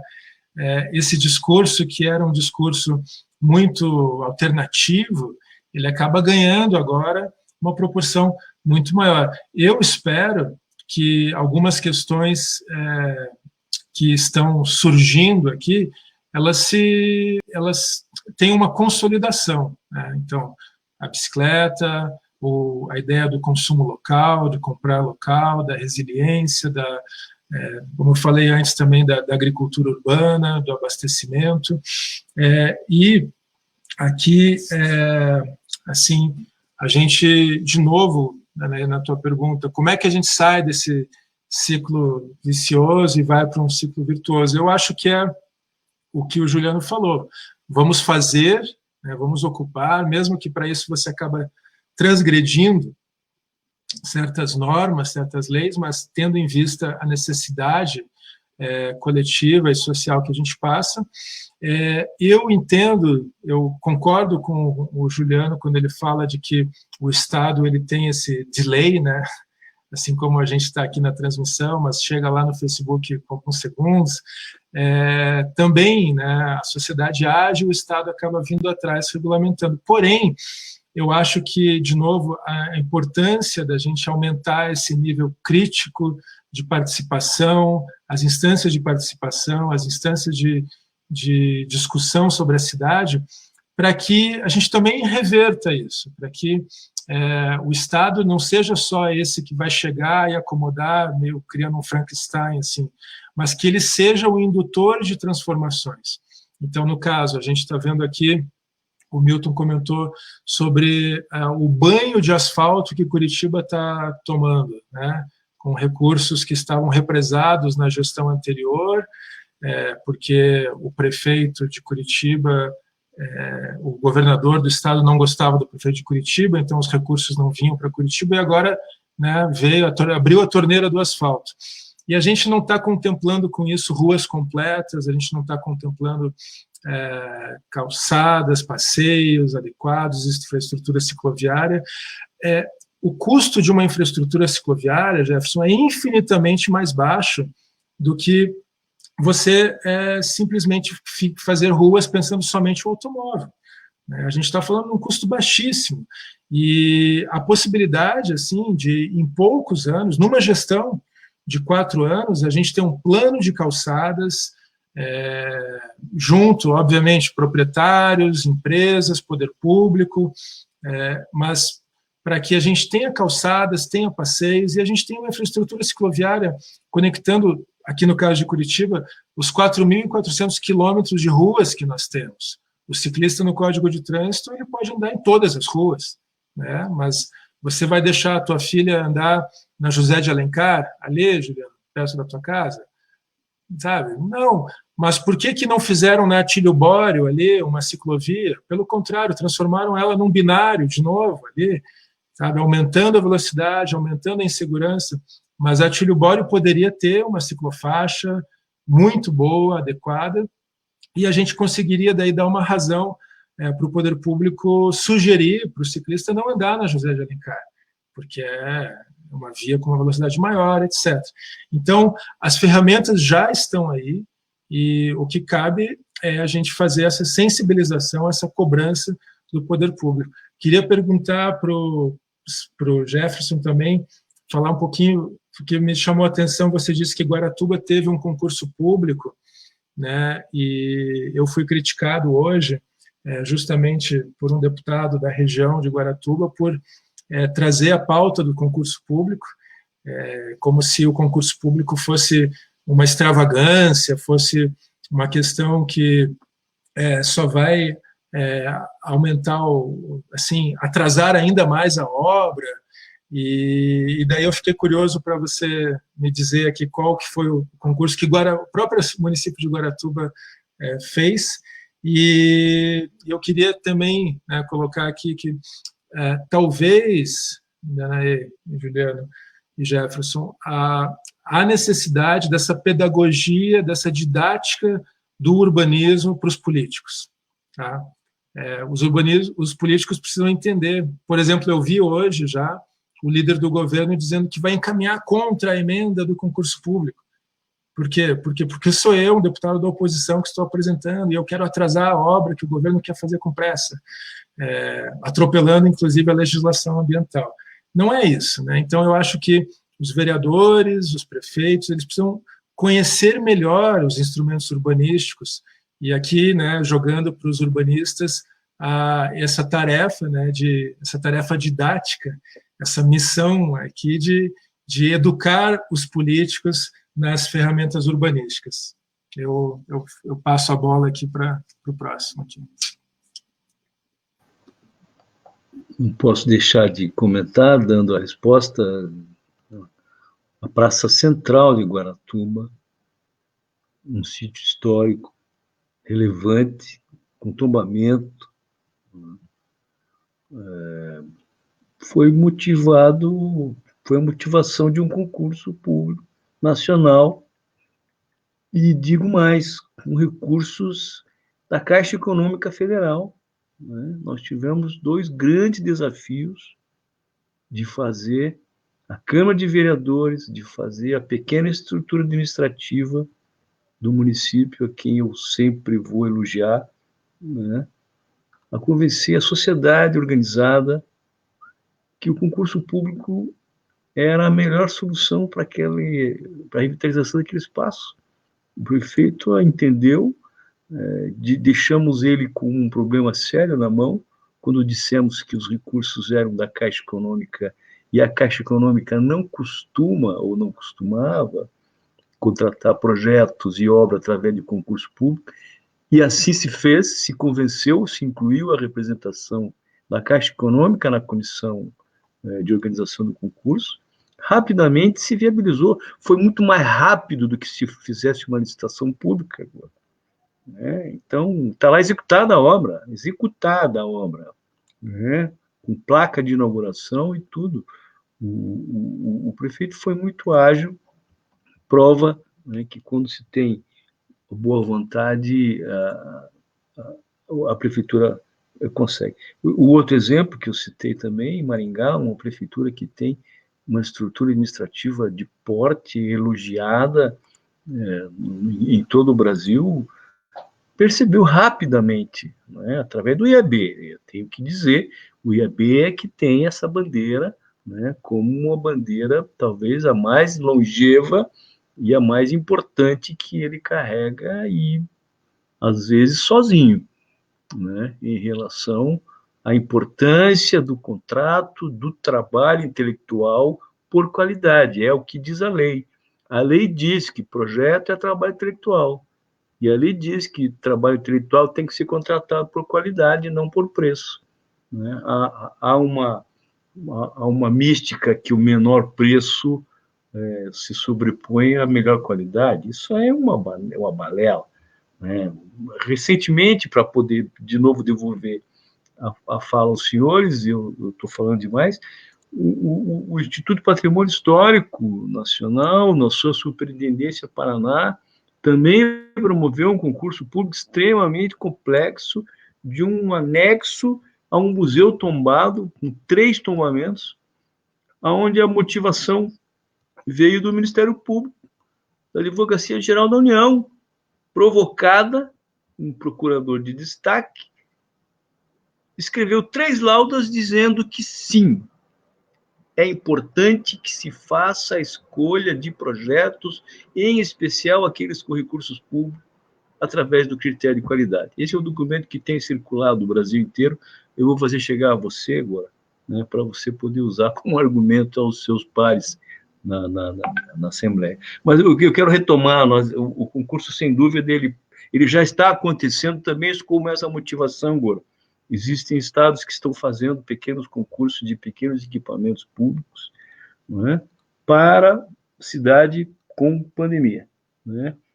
Como é que nós exigimos que uma comunidade faça a higiene se não tem o banheiro, se não tem o asseio dentro da casa? Então, é possível equipamentos coletivos, não é novidade. As cidades nasceram assim, com equipamentos coletivos, inclusive de saúde pública, que se faça, então, concursos públicos para pequenos equipamentos que podem ser colocados junto à comunidade de risco social. Isso está acontecendo. De novo, pequenas soluções para grandes problemas. Então, mas a questão da saúde, ela vem com muita força. Nós temos a responsabilidade de fazer soluções locais para problemas mundiais. Essa pandemia, ela está nos colocando o país e o planeta de joelhos, como já se disse por aí, não é? Junto de um problema sanitário, um problema financeiro, econômico brutal, gritante, que está deixando muitas famílias sem sua capacidade financeira, né? A administração pública sofrendo com a questão política. As soluções, elas têm que ser complexas, né? Trabalho e renda em ambientes saudáveis. Esse talvez seja o título, com aspas, que nós devemos nos debruçar. Né? Não é apenas o ambiente saudável que vai nos dar famílias saudáveis. Precisamos de ambientes de produção, de renda, de trabalho em condições saudáveis. E a complexidade é essa. Eu devolvo, então, falei demais. Danae, nos ajude a avançar um pouquinho mais.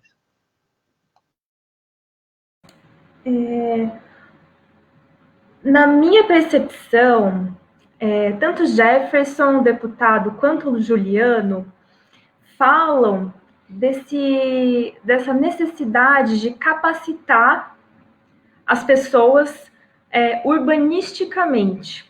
Né? O deputado citou como a gente faria essa capacitação dos políticos, mas eu acho que vai muito além disso. é uma alfabetização urbanística que tem que ser efetiva. E acho que o IAB, o CAL e os professores, Juliano inclusive, tem um papel fundamental nisso. Como a gente consegue inserir essa sociedade que está num processo de retirada do pensamento urbano, para perceber como essa deveria ser a pauta mais debatida. Ainda mais pensando que essa pandemia está trazendo prejuízos econômicos. E aí vai trazer ainda mais. E a nossa sociedade, ela é uma sociedade financeira. Nesse sentido, emerge uma nova figura principal, que é o economista urbano, que é uma área da economia que, por enquanto, ela também é uma área de escanteio. Esses 500 milhões que o deputado citou do transporte coletivo de Curitiba, poxa, será que não está na hora de fazer um cálculo econômico-financeiro de viabilidade, né?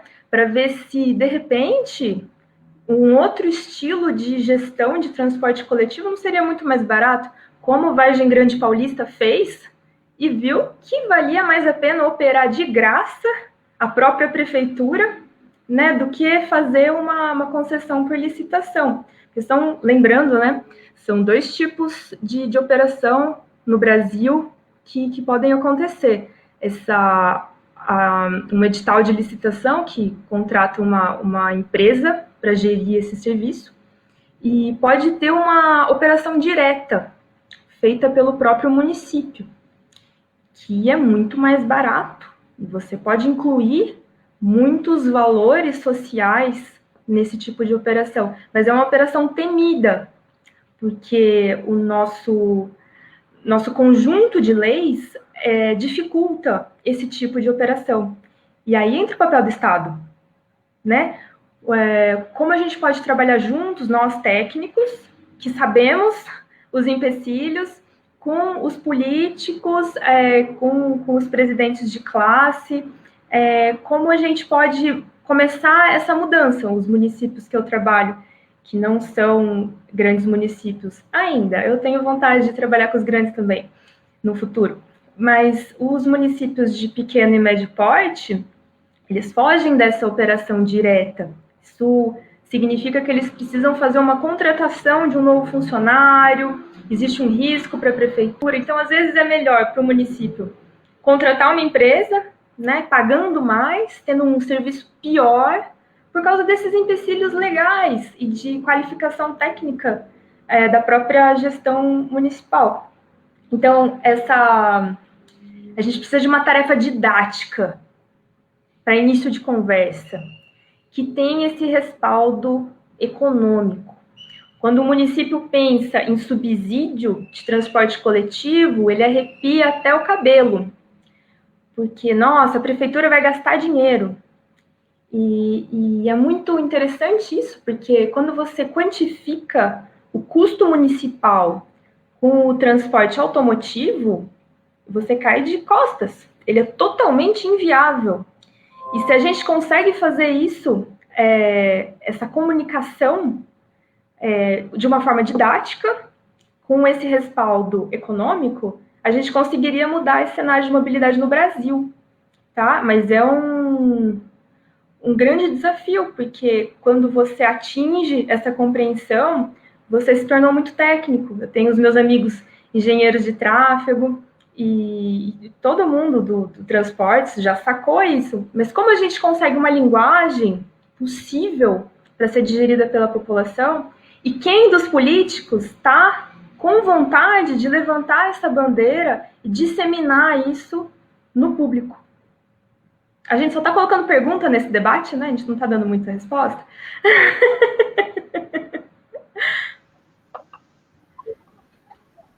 Acho que é isso, minha deixa. Para nós que temos essa praia. Tem que dizer qual que é o município, desculpa, Jefferson. Eu achei que você tinha esquecido que eu ia me safar dessa, deputado. Olha, eu não vou falar o nome do município, mas eu vou dar a dica. Eu coordeno o plano de mobilidade de Sarandi. Tá? Muito bem, muito bem. Mas a questão a complexidade me parece que é essa, né? A Danaí coloca também. Produção, trabalho e renda em ambientes saudáveis, né? Seja como coletivo, seja como indivíduo, seja como setorial ou seja como regional, né? O Juliano já também lembrou. O regional passa a ter um papel de ser saudável, não é? As grandes distâncias urbanas não são mais saudáveis, né? Como se isso também fosse novidade. Mas é essa questão que nos cabe, né? De fazer o desenho de lucros regionais completos sobre todos os aspectos, né? Social, financeiro, de saúde, de educação, desenvolvimento. É fascinante essa perspectiva, se pensarmos aí que estamos com 80% da população urbana, ou mais já, né, no Brasil, e 10% do território. É uma situação. Então, densidade urbana agora é problema, não é? Era a solução, agora é problema. Então, porque é uma ciência agora. O urbanismo, não é? Ele tem teorias, ele tem prática que nos colocam na frente de desafios em relação a seremos então de novo menos densos, né? Como capacidade de saúde pública. Enfim, vamos lá, Juliano, nos ajude aí. É complexo ajudar, né? Mas acho que são. Eu queria fazer aqui uns 2, 3 pontos aí para tentar chegar na questão da pedagogia, né? Que o Gora colocou.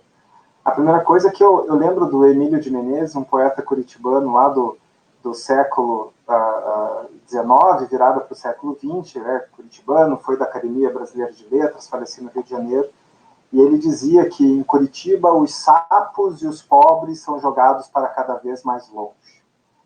E eu lembro muito bem com uma vez o arquiteto Alexandre Pedroso, aqui de Curitiba, contemporâneo nosso, ele dizia o seguinte: Curitiba é muito conhecido por aquele tripé, uso do solo, sistema viário e transporte público.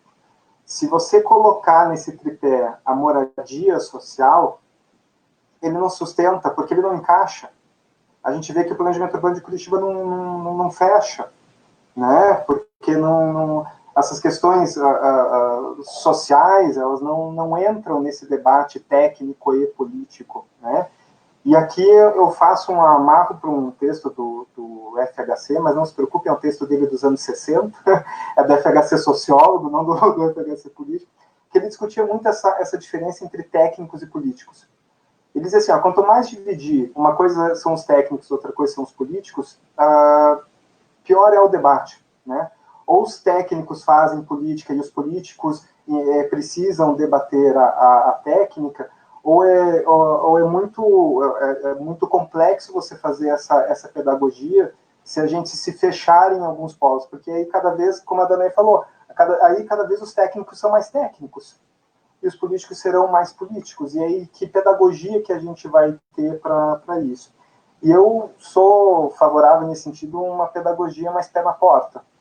Eu lembro que, né, o Gora disse que não conseguiu acompanhar, né, o final do debate do zoneamento. Eu lembro que havia um presidente do IPUC que ele dizia o seguinte: o debate do zoneamento é técnico, nada político será debatido aqui dentro. E aí o que acontecia? Tudo que era diferente do que ele pensava, ele dizia que aquilo era político. E todo mundo que pensava igual ele era técnico. Aí fica fácil. Então, assim, que tipo de pedagogia a gente consegue fazer nisso? É uma pedagogia de transmissão de ideias, no sentido de que as pessoas que nos lugares de poder estão precisam compartilhar de alguma forma essas ideias. É muito difícil você mudar a cabeça de alguém que já de uma primeira forma se coloca dessa forma. Tudo que eu penso é técnico, tudo que você pensa é política, eu não vou discutir questões políticas, então eu não vou falar com você, né? Então, assim, para mim, talvez a pedagogia mais eficiente é aquela de colocar pessoas que têm essa sensibilidade lá, né? Como é que eu vou dizer para uma pessoa que é contrário à emenda apresentada pelo Gora, pelo simples questão de que o Gora é oposição, como é que eu faço uma pedagogia com essa pessoa? Não tem como. A única pedagogia possível é, na próxima eleição, tirar aquela pessoa e colocar uma pessoa, então, que tenha essa sensibilidade de fazer de pelo menos se abrir ao debate. Né? De pelo menos se abrir ao debate, acho que essa é a questão. Né? Talvez a grande pedagogia é de ter pessoas que se abram ao debate. Né? Eu não quero que todo mundo pense igual a mim, porque senão eu vou virar a mesma coisa, né, do exemplo que eu estava dando do presidente do IPUC. Acho que talvez a melhor pedagogia é aquela que a gente faz colocando pessoas que se abram ao debate. Né? O resultado disso talvez pode não ser aquele que a gente quis, mas pelo menos a gente vai ter a oportunidade de poder sentar na mesa e poder dizer, olha, talvez se a gente fizesse assim fosse mais interessante. Né? E essa pessoa tem a capacidade de dizer, não, mas espera lá, talvez eu precise parar para pensar. Eu posso talvez não mudar a minha opinião, mas pelo menos eu parei para pensar sobre aquilo. E isso, para mim, já seria assim, uma grande mudança de pedagogia urbana. Parar de dizer que quem quer mobilidade, né? Vamos começar a dar nome aos bois, porque acho que na política é interessante a gente dar nome aos bois. Parar de achar que quem quer uma mobilidade ciclística melhor é agourento, que é um discurso medíocre, é uma atitude política medíocre, né, de achar que você é a favor da bicicleta e você é um agourento, de tocar por pessoas que digam, mas espera lá, senta aqui e me explica um pouco melhor isso daí. Né, porque esperar que a pessoa que tem o argumento de você é apenas um agourento, achar que essa pessoa está aberta a algum tipo de pedagogia, essa pessoa não está aberta à pedagogia. Né? Então, talvez, por isso que eu digo da pedagogia pé na porta, né? de colocar pessoas que, pelo menos, se abram ao debate. As pessoas não precisam pensar igual a nós aqui, né? Não é esse o objetivo. Mas acho que se, pelo menos, a gente transmitir aos espaços de poder, né? Colocar lá pessoas que estejam abertas ao debate franco, acho que a gente já ganharia enormemente. Talvez o resultado não fosse aquele que a gente queria, mas a gente, pelo menos, teria tido a oportunidade de dizer, olha, né, eu, pelo menos, tive condição de dizer que poderia ter sido diferente ou não. E acho que a gente daria um salto de democracia muito grande e tiraria um pouco essas questões de, não, você é só técnico, não, você é só político, não, né, as linguagens se misturariam um pouco, né, como a Daniela falou, né, a gente entra muito numa questão técnica e aí a gente começa a falar para nós mesmos, né, então talvez né, vamos tentar responder, que a Daniela falou, a gente coloca muita pergunta, porque é da nossa índole instigar, né, querer entender, e para a gente entender a gente precisa colocar perguntas, mas talvez uma pedagogia mais pé na porta possa nos dar um resultado um pouco mais satisfatório. Sem dúvida. Cidadania. Iniciamos esse debate lembrando que os mandatos do atual deputado são coletivos, né? Sempre abriu a sua porta, seu gabinete sempre abriu a sua pauta, né? Para que, em especial, nós urbanistas pudéssemos contribuir. Eu acho que esse é um caminho. Temos que fazer política de qualidade, né? Temos que filiar mais arquitetos aos partidos políticos, temos que fazer propostas objetivas às suas campanhas eleitorais, temos que ter arquitetos candidatos, não é? Fazendo política junto com os antropólogos, os filósofos e as pessoas também da área de humanas, porque somos da área de humanas. Então, eu gostaria de ir encaminhando, me lembraram aqui que estamos com 2 horas já deste belo debate, então, dar uma palavra final aos 3 palestrantes para que possamos, talvez, aí encaminhar mais objetivamente Gora, Danaí e Juliano. Então, indo para os finalmente, por favor. Obrigado, Jefferson. Mais uma vez, agradecer aqui ao IAB Paraná por essa iniciativa e por estar, né, fomentando durante a pandemia esses ciclos de debates. Agradecer, Danaê, pelas palavras e por compartilhar a tua experiência. É um prazer, mais uma vez, né, te conhecer. Espero que a gente fique em contato. Juliano também, obrigado pela referência agourenta aqui. E eu achei que você estava em Coimbra depois da fala do Jefferson ali, mas daí você falou que não, aqui no JuVV, aqui no Jardim Ambiental, então que bom, quem sabe a gente se encontra por aí. Jefferson, obrigado, mais uma vez, prazer estar junto, poder debater. Eu já quero de antemão aqui fazer um convite, né, para a gente organizar uma reunião pública, uma audiência pública na Assembleia Legislativa, para que o IAB e as demais entidades possam se manifestar justamente nessa tentativa pedagógica para a gente falar sobre os concursos públicos e mostrar como assim como o projeto da Ponte de Guaratuba vai ser muito melhor se for executado via concurso público. Da mesma forma, o Estado do Paraná está o tempo todo fazendo editais, licitações para hospitais, para prédios, penitenciárias, enfim, e desde também equipamentos públicos. Aqui uma crítica, não sei se vocês viram o mobiliário urbano que foi feito aqui na região metropolitana, de pontos de ônibus, coisa absurda, mais uma vez sem lugar para sentar, é um cano ali para a pessoa encostar, enfim, né, a gente está vendo assim essa deterioração dos equipamentos públicos. Eu acho que a gente tem que, de novo, para pegar o gancho que surgiu aqui na nossa conversa, criar um ciclo virtuoso aqui urbanístico. E, mais uma vez, então, o convite final amanhã às 9h30, audiência pública sobre emergência hídrica, sobre estiagem, Curitiba e região, no YouTube e Facebook da Assembleia Legislativa. Obrigado, Jefferson, obrigado, Juliano, obrigado, Danae, obrigado, Luiz, que saiu aqui, Luiz Reis, e o Walter também, que está cuidando aqui de tudo. Um abraço a todos e todas. Nós que agradecemos, vamos fazer também essa divulgação importante desse evento que você está citando, e marque a data para fazermos aí o debate do concurso dentro da Casa Legislativa que você representa. Danae, por favor. Eu só tenho a agradecer também, me senti muito honrada de ser uma das participantes desse debate. O Bertolotti está online, é um dos meus mentores, ele idealizou o projeto Metronor. Na década de 70 já se falava de eixo metropolitano, e que é uma coisa que foi realmente discutida agora nos últimos anos, né? Então, o Bertolotti é uma figura importante para mim, ele é um arquiteto visionário. E queria agradecer também essa mistura que o IAB fez com um professor, um político, uma técnica, que deu uma conversa muito interessante e de lugares diferentes.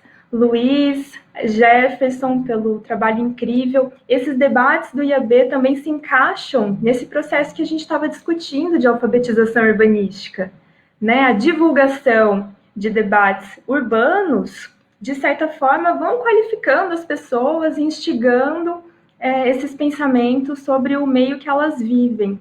Queria agradecer cada um dos participantes pela oportunidade. Obrigada. O IAB que agradece. Juliano, suas palavras finais, por favor. Eu quero dar os parabéns ao IAB, né, por toda a organização, Jefferson, Luiz, Gustavo, né, acho que é um trabalho muito bom que está sendo feito pelo Instituto. Agradecer, né, a companhia do Gori e da Danae, e deixo aqui um apelo nas palavras do Jefferson, que acho que foram precisas aí, né. Eu sempre digo que a transmissão de ideias se dá pela transmissão de pessoas, né? Então, um apelo que eu faço aos arquitetos e urbanistas que nos veem é que se filiem aos partidos, qualquer partido, aquele partido que você achar que é interessante, não importa qual colocação, né? Essa é a forma que nós urbanistas, teremos de transmitir ideias, né? Somos nós urbanistas ocupando esses lugares. Os partidos são extremamente carentes de ideias urbanas, porque são carentes de urbanistas lá dentro, sejam urbanistas arquitetos, sejam urbanistas filósofos, né, como o Gora então esse é o apelo que eu faço, filie-se, não importa qual partido, aquele que você achar que está mais ligado àquilo que você pensa, mas filie-se e participe desses debates. Acho que essa é a pedagogia mais eficiente que a gente poderia ter, né? Falando isso, eu quero agradecer a todo mundo aí que nos acompanhou, e mais uma vez parabenizar o IAB, e agradecer a companhia aí dos outros debatedores. o IAB Paraná que agradece. Quero lembrar que temos também a Cláudia, que faz a pilotagem do Facebook, de dezenas de grupos que o IAB tem, mais de 10 mil seguidores. Eu não sei como é que consegue, com tão pouca estrutura, ter tanto acesso. A última live que fizemos agora, durante um período, teve mais de 4 mil acessos, né, sobre o concurso público de Londrina. Essa de hoje já está com mais de 1.000 e fica no disponível. A gente vai chegar, sem dúvida, a 3 mil. Então, faço aqui um merchandising. Quarta-feira que vem já temos um outro encontro agendado, que vai ser justamente sobre o concurso público do anexo do Museu da Casa Lacerda, promovido pelo IAB, junto com o Instituto Patrimônio Histórico Nacional da Lapa. Vocês vão receber o convite. Luiz, por favor, faça o encerramento e eu já me despeço aqui, agradecer a disposição, os conteúdos, muito importante, colocando aí a responsabilidade que o IAB nunca fugiu, né, de ser protagonista, de fazer a visão do arquiteto e do urbanista junto com a sociedade em benefício aí de espaços de melhor qualidade. Eu agradeço e deixo a palavra com o presidente Luiz Reis. Muito obrigado a todos. Puxa, que participação importante. Uma terceira live aí do IAB, vocês aqui abrilhantando essas reuniões. É uma forma muito interessante de se poder divulgar ideias tão importantes como essa que foram colocadas aqui. Acompanhei o tempo todo e pude entender que esse é o caminho. Temos que continuar com lives assim. Muito obrigado a todos, a toda a organização aí do evento. O IAB vai continuar, já estamos, como diz o Jefferson, mais de 1.500 pessoas acessando, vamos chegar a mais de 3.000 com certeza. Um sucesso, tá bom? Obrigado a todos, uma boa noite, até a próxima. Como diz o Jefferson, se preparem para quarta-feira que vem, nesse mesmo horário, tá bom? Boa noite, até a próxima. Obrigado.